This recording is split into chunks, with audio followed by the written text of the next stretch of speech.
వందే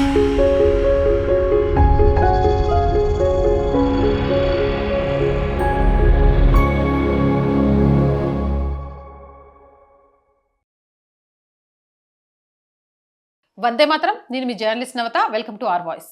Telegram వ్యవస్థాపకుడు Pavel Durov తాము 150 మిలియన్ల వినియోగదారుల స్వేచ్ఛను కాపాడుతున్నామని, భారత ప్రభుత్వం దానిపై తాత్కాలిక నిషేధం విధించడం అన్యాయమని ఆరోపిస్తున్నాడు.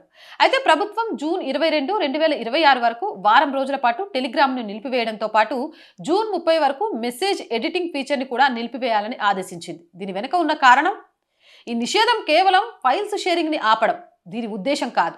అలా అయితే వాట్సాప్ పై కూడా నిషేధం విధించాలి. మరి ఒక టెలిగ్రామ్ ఆఫ్ మీద మాత్రమే ఎందుకు నిషేధం విధించారో ఈ వీడియో ద్వారా నేను మీకు చెప్తా. టెలిగ్రామ్లో రెట్రో యాక్టివ్ డాక్యుమెంట్ స్వాపింగ్ అనే ఒక నిర్దిష్టమైన ఫీచర్ని అడ్డుకోవడానికి చేశారు. రెట్రో యాక్టివ్ డాక్యుమెంట్ స్వాపింగ్ అంటే ఏంటి అనుకుంటున్నారా? చెప్తా చూడండి. పరీక్ష జరగడానికి ముందే ఒక గ్రూప్లో పాత సాధారణ PDF ఫైల్ని పోస్ట్ చేస్తారు. పరీక్ష ముగిసిన వెంటనే ఎడిట్ ఆప్షన్ని ఉపయోగించి ఆ పాత ఫైల్ని డిలీట్ చేసి దాని స్థానంలో బయటికి వచ్చిన అసలు పేపర్ ప్రశ్నలు గల PDFని అక్కడ అప్లోడ్ చేస్తారు. టెలిగ్రామ్ యాప్ మాత్రం పాత టైం స్టాంప్నే చూపిస్తుంది కాబట్టి పరీక్ష డేట్కి ముందే పేపర్ లీక్ అయిందనే ఒక అబద్ధపు భ్రమ కలుగుతుంది. దీనివల్ల విద్యార్థులలో తీవ్ర ఆందోళనను కలిగించవచ్చు, శాంతి భద్రతకు సమస్యకు దారితీయవచ్చు. అయితే వాట్సాప్ మీద చర్యలు ఎందుకు లేవంటే, మెటాలో రిలయన్స్ పెట్టుబడులు పెడుతోందనా? కాదు. అసలు కారణం ఏంటి అంటే, వాట్సాప్లో ప్రతి అకౌంట్కి ఖచ్చితమైన ఒక యాక్టివ్ ఫోన్ నెంబర్ లింక్ ఉంటుంది. ఎవరైనా తప్పు చేస్తే సైబర్ క్రైమ్ పోలీసులు వారి ఫోన్ నెంబర్ ఆధారంగా నిందితులను సులభంగా ట్రాక్ చేయగలరు. ఇందులో ఫోన్ నెంబర్ దాచేసి కేవలం ఒక యూజర్ నేమ్తో మాత్రమే అకౌంట్ నడపవచ్చు టెలిగ్రామ్లో.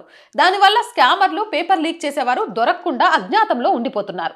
ఇక వాట్సాప్లో ఒక గ్రూప్లో చేరడానికి పరిమితులు ఉంటాయి. అలాగే ఒక మెసేజ్ని ఒకేసారి ఎక్కువ మందికి ఫార్వర్డ్ చేయకుండా ఆంక్షలు ఉంటాయి. దీనివల్ల ఫేక్ న్యూస్ లేదా లీక్ పేపర్లు ఒకేసారి కోట్ల మందికి తొందరగా చేరవు.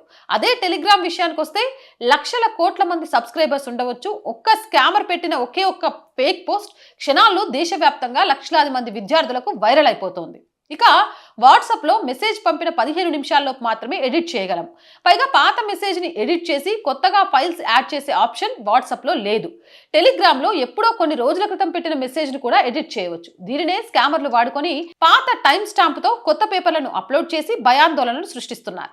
మనం పైన చెప్పుకున్న అదే రెట్రో యాక్టివ్ డాక్యుమెంట్ స్వాపింగ్ అంటారు. అందుకే భారతదేశంలో తాత్కాలికంగా టెలిగ్రామ్ని బహిష్కరించారు. మరి ఇది మంచిది అనుకుంటున్నారు కదా? ఇలాంటివి అవసరమా కాదా? మీ అభిప్రాయం ఏంటి? కామెంట్ చేయండి. జై హింద్, జై భారత్. అండ్ మోర్ వీడియోస్ కోసం our group of channels, our voice, our political, our సంస్కృతి మూడింటిని వెంటనే సబ్స్క్రైబ్ చేయండి. అలా కంటెంట్ బాగుంది అనిపిస్తే లైక్ చేయండి, షేర్ చేయండి. మీ అభిప్రాయాన్ని కామెంట్ చేయండి. ఆర్థికంగా సపోర్ట్ చేయాలంటే స్క్రీన్ మీద గూగుల్ పే, ఫోన్పేతో పాటు అకౌంట్ డీటెయిల్స్ ఇచ్చాము.